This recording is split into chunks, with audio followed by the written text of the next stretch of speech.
কালকে রাতে বাইরে থেকে খাবার কিনে এনে বাসায় খাওয়া হয়েছিল। মাঝে মধ্যে বাইরে থেকে খাবার কিনে এনে বাসায় খাইতেও অনেক মজাই লাগে।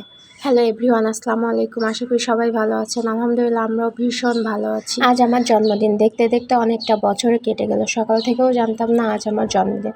আমার হাজব্যান্ডের ছোট্ট একটা মেসেজে বুঝতে পারলাম আজ আমার জন্মদিন। আমার মা বেঁচে থাকলে আজকের দিনটা হয়তো অন্যরকম হইতো। মহান আল্লাহ যা করেন হয়তো ভালোর জন্যই করেন। আমাদের ভালোর জন্যই হয়তো অনেক কিছু করেছেন। আমার হাজব্যান্ড অনেক ভালো একটা মানুষ আর আমাকে অনেক সাপোর্ট করে। মহান আল্লাহ আমার কাছ থেকে অনেক কিছু কেড়ে নিয়েও আবার অনেক কিছু দিয়েছেন। তার জন্য মহান আল্লাহর কাছে লাখো কোটি কোটি শুকরিয়া আদায় করি। আমার হাজব্যান্ডের মতো একটা মানুষ পেয়ে আমি অনেক খুশি মহান আল্লাহর কাছে। আমার একটা জিনিস খুব বেশি কষ্ট লাগে, সেটা হলো আমার আম্মু আমার হাজব্যান্ডকে জামাই হিসেবে দেখে যেতে পারেনি। এজন্য আমার সব থেকে বেশি কষ্ট লাগে, মাঝে মাঝে অনেক খারাপ লাগে। মহান আল্লাহ মানুষকে কিছু কিছু জিনিস অপূর্ণই রেখে দেয়, সেটা আর পূরণ করতে দেয় না। সবাই আমাদের জন্য দোয়া করবেন, আমরা যেন সুন্দরভাবে চলতে পারি। হঠাৎ হাজব্যান্ড ফোন দিয়ে বললো আজকে বাসায় রান্না করা লাগবে না, বাইরে থেকে খাবার কিনে নিয়ে আসবে। সেই উপলক্ষে বাইরে থেকে খাবার কিনে নিয়ে এসে আমরা খাওয়া দাওয়া করলাম। চাপ, রুটি আর হালিম ছিল, সেইগুলো দিয়ে আমরা ভালো মতো করে খাওয়া দাওয়া করলাম। আর আমার হালিমটা অনেক পছন্দের, এই জন্য আমার হাজব্যান্ড যখনই বাইরে যায় বাইরে থেকে আসার সময় হালিমটা বিশেষ করে নিয়ে আসে। আর এমনিতে আমার হাজব্যান্ড চাপটা অনেক বেশি পছন্দ করে। এক একটা মানুষ একটা জিনিস পছন্দ করে। আমার হাজব্যান্ডের পছন্দ একরকম, আমার পছন্দ আরেক রকম।